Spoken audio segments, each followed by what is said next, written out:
ತಾಲೂಕು ಕಚೇರಿ ಆವರಣದಲ್ಲಿ ಜಮೀನು ವಿಚಾರವಾಗಿ ಸರ್ಕಾರಿ ಉರ್ದು ಶಾಲೆ ಶಿಕ್ಷಕ ಮಂಜಪ್ಪ ಕರ್ತವ್ಯದ ವೇಳೆ ತಾಲೂಕು ದಂಡಾಧಿಕಾರಿ ಉಪವಿಭಾಗಾಧಿಕಾರಿ ಕೋರ್ಟ್ನಲ್ಲಿ ಜಮೀನು ವಿಚಾರವಾಗಿ ವಿರುದ್ಧ ತೀರ್ಪು ಬಂದ ಹಿನ್ನೆಲೆಯಲ್ಲಿ ತಮ್ಮ ಎದುರಾಳಿ ಜಮೀನಿನ ಮಾಲೀಕರ ಮಕ್ಕಳಾದ ರಾಕೇಶ್ ಮತ್ತು ಉದಯ್ ಎಂಬಾತನ ಮೇಲೆ ಹಲ್ಲೆ ನಡೆಸಿದ್ದು ಈ ವಿಡಿಯೋ ಸಾಮಾಜಿಕ ಜಾಲತಾಣಗಳಲ್ಲಿ ಭಾರೀ ಚರ್ಚೆಗೆ ಗ್ರಾಸವಾಗಿದೆ.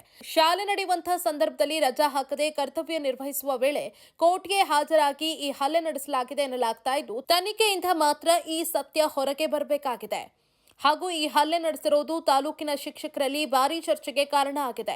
ಈತ ಸರಿಯಾಗಿ ಶಾಲೆಗೆ ಹೋಗದೆ ಕೇವಲ ಕ್ಷೇತ್ರ ಶಿಕ್ಷಣಾಧಿಕಾರಿಗಳ ಕಚೇರಿ ರಾಜಕೀಯದಲ್ಲಿ ತೊಡಗಿಸಿಕೊಂಡಿರುವಂತೆ ಮೇಲ್ನೋಟಕ್ಕೆ ಕಂಡು ಬರ್ತಾ ಇದೆ.